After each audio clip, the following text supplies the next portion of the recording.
saludo muy afectuoso a ti, a toda nuestra audiencia. Buen martes. Y el caudal de los problemas después de que conocemos el cuarto informe de gobierno del presidente de la República, digamos, si tomamos por lo menos tres rubros,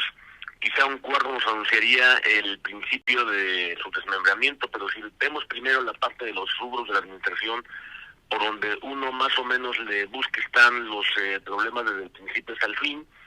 Por ejemplo, en el número uno está el caso de la seguridad, que a pesar de la presentación que hay, digamos, desde el punto de vista del formato tradicional de los informes de las fiscalías, el trabajo de la coordinación con los gobernadores, y sin embargo, los homicidios en espacios públicos no solo han tenido una exposición,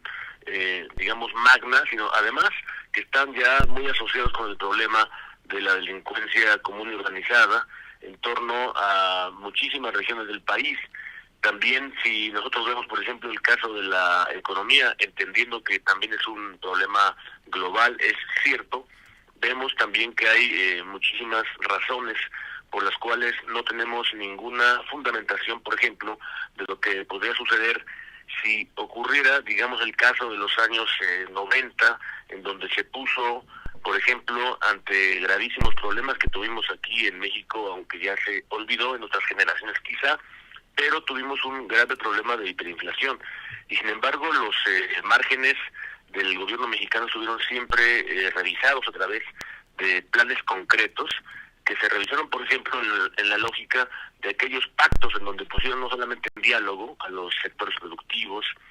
obrero, a los trabajadores, sino sobre todo el canalizar esas problemáticas que venían del exterior y que también se producían en lo interno, para generar, digamos, una salida que no impactara de una manera tan profunda como ya lo había hecho previamente la inflación en los bolsillos de los mexicanos, y que al paso del tiempo se logró institucionalizar esa lógica de los pactos. Como recordamos, atravesó por lo menos 2 sexenios el presidente de la Madrid y el presidente Salinas también, de modo que ahora no solamente existe esa problemática global y también nacional de la inflación, sino que ahora es una circunstancia mucho peor,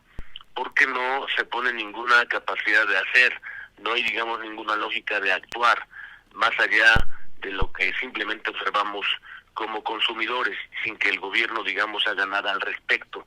Y también, si vamos al caso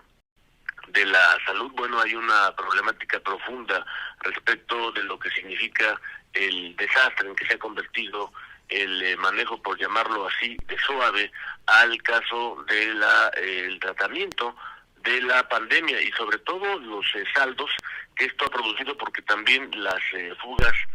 millonarias que hemos conocido sobre la desaparición de muchos fideicomisos. Yo creo que el impacto más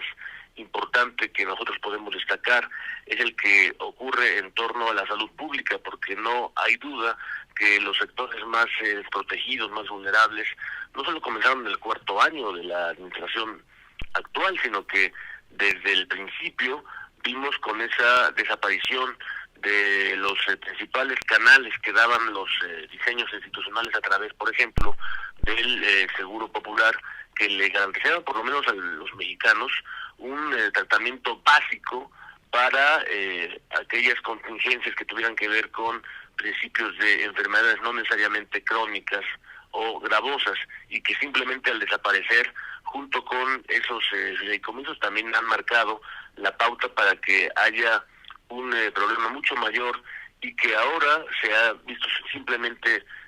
agravado con el fenómeno de la epidemia. También, si nosotros vemos que en el ángulo político, yo creo que allí ocurre la principal circunstancia de su desmembramiento, decía al principio, porque todos estos resultados que han marcado a 4 años de gestión la administración del presidente de la República justamente indican que lo que no se ha hecho es que no se ha trabajado ningún rubro de la administración pública con los indicadores de la economía, de la sociedad, de la política, con que se ejerce la gobernanza, por cierto, y que ha sido, digamos, un sexenio, así como le llamaron en la década de los 80, la década perdida. Nos enfilamos justamente a esa circunstancia, pero con el agravamiento, me parece, del ángulo electoral y político, como un aprovechamiento que hace solamente la élite política para no solo construir el futuro de su grupo, sino también de su permanencia, que es algo todavía mucho más grave, por lo que hace, por ejemplo, a ese fenómeno en donde sí me parece que estamos viendo, a pesar de todos los problemas de esta administración, rubro por rubro, lo que sí me parece que está mucho más en la lógica y en el horizonte del país es que el principal problema de toda la corriente de la élite política actual está en la lógica de su propio desmembramiento interno, porque ahora mismo la selección de los candidatos, de los aspirantes, ya en la lógica simplemente de hablar de manera tan anticipada de ese proceso de sucesión presidencial ya es un problema muy importante, en que se mete a toda la nación a que no se cumplan con los planes, con los programas, primero de la administración y después ya de orden político, de orden electoral, que esa debiera ser el cometido. Entonces me parece que es el principal punto que podemos destacar en el que no se ha cumplido, pero sobre todo creo que allí está, reitero, el problema principal para la sobrevivencia de esa élite política, porque sin duda los desarreglos, y algunos llaman mucho más aún, que se está ya generando ese desarreglo muy profundo en lo interno, simplemente comienzan a hacerse públicos en esta serie de Consejo Nacional en que se organiza el partido dominante, y que simplemente buscan, me parece, el tener al presidente como el gran, digamos, aquel gran personaje en donde él se va a apoyar en esa estructura simplemente para tener a la designación de todos los candidatos cuando esto surja, y no para un, digamos, consejo que le sea útil para toda la actuación que debiera tener para la deliberación de los problemas de la democracia, del Estado de Derecho, de los derechos humanos, de las libertades públicas, de cómo resolver los problemas de la economía, en donde está, me parece, el asunto principal, que quizá allí debiera aprovechar no solamente la oposición, sino también, sobre todo, todos los ciudadanos, es